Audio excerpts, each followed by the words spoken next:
السلام علیکم دوستو، میں عاصم سہیل آپ کی خدمت میں حاضر ہوں۔ امید کرتا ہوں کہ سب خیر خیریت سے ہوں گے۔ اللہ پاک آپ سب کو اپنی حفظ و امان میں رکھے۔ دوستو، آج ہم آپ کے ساتھ جگر کے بارے میں بات کریں گے کہ جگر کیا ہے اور انسانی جسم میں کہاں پہ واقع ہے اور اس کا سائز کیا ہے اور جگر کا کام کیا ہے۔ جگر جسم انسانی کا سب سے بڑا غدہ ہے جس کا وزن 1.5 کلو کے قریب ہوتا ہے۔ یہ پیٹ میں دائیں جانب واقع ہے اور جوف بطن میں زیریں پسلیوں میں محفوظ رہتا ہے۔ اوپری جانب حجاب حاجز سے ملا رہتا ہے۔ اس کے اوپر صفاق کا استر ہوتا ہے۔ صفاق کے زائدے جگر کے لیے بندشوں کا کام دیتے ہیں، یعنی جگر صفاق کے زائدوں سے بندہ رہتا ہے۔ یہ نہایت ہی کثیر العروق عضو ہے۔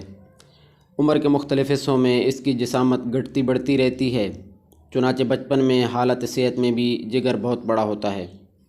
جب انسان کھڑا ہوتا ہے تو جگر کا زیریں کنارہ پسلیوں کے کنارے سے کچھ نیچے نکلا ہوا محسوس کیا جا سکتا ہے۔ جگر کے زیریں سطح پر ایک شگاف ہوتا ہے جو جگر کو دائیں و بائیں 2 لوتھڑوں میں تقسیم کر دیتا ہے۔ دایاں لوتھڑا کافی بڑا ہوتا ہے۔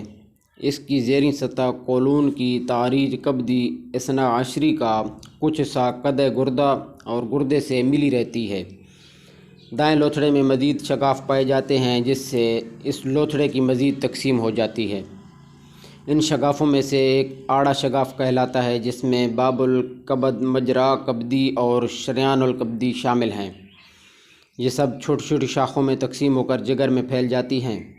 باب الکبد کے ذریعے معدہ، طحال اور امعاء کا وریدی خون جگر میں آتا ہے۔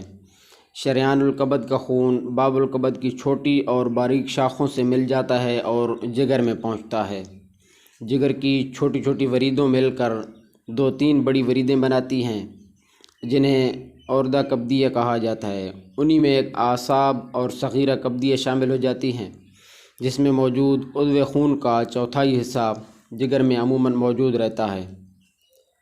اگر اس کی ساخت کی بات کریں تو جگر کی ساخت چھوٹے چھوٹے لوتھڑوں سے مرکب ہے۔ ان میں سے ہر لوتھڑے کا انفرادی طور پر وہی فعل ہے جو مجموعی طور پر جگر کا ہے۔ یہ اوردہ کبدیہ کی شاخوں کے گرد جمع رہتے ہیں جن کے درمیان شریان الکبد، باب الکبد، صفراء کی نالیاں، عروق لمفاویہ اور اعصاب جال کی طرح پھیلتے ہیں۔